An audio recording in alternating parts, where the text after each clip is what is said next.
Hello extreme lover, আসসালামু আলাইকুম। আমি জিয়াদুল ইসলাম, হিরো আলনুর মোটরস খেজুরতলা শেরপুর বগুড়া থেকে আবারও চলে এসেছি আমাদের ডেলিভারি টাইমটি আপনাদের সাথে শেয়ার করার জন্য। তো স্যার আজকে হিরো এক্সট্রিম ব্ল্যাক কালার গাড়িটি নিলেন, তো স্যারের সাথে কিছু কথা বলবো এবং তাকে তার গাড়িটি বুঝিয়ে দেবো। আসসালামু আলাইকুম স্যার। ওয়ালাইকুম সালাম। স্যার আপনার নাম? আমার নাম মোহাম্মদ শিজাব আলী। স্যার আপনার বাসা কোথায়? বাসা ঝাজর।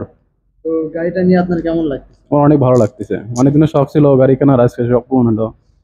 তো গাড়িটার কোন কোন দিকটা আপনার সর্বোচ্চ বেশি ভালো লাগছে? আমার গাড়ি তো এইভাবে এখনো চালাইনি, না চালালে তো বলতে পারতেছি না, তবে গাড়িটা ভালো লাগছে আমার, এই জন্য নিলাম আর কি। তো বাজারে তো আপনার এইটার ব্ল্যাক কালার বাদে আপনার রেড কালার, ব্লু কালার ছিল, তো ব্ল্যাক কালারটাই কেন নিলেন? আমার ব্ল্যাক কালার পছন্দ, এই জন্য ব্ল্যাক কালার নিও আর কি। তো ধন্যবাদ স্যারকে। তো এই মধ্যে চাবি তুলে দেওয়ার মাধ্যমে আমাদের ডেলিভারিটি সম্পূর্ণ করব।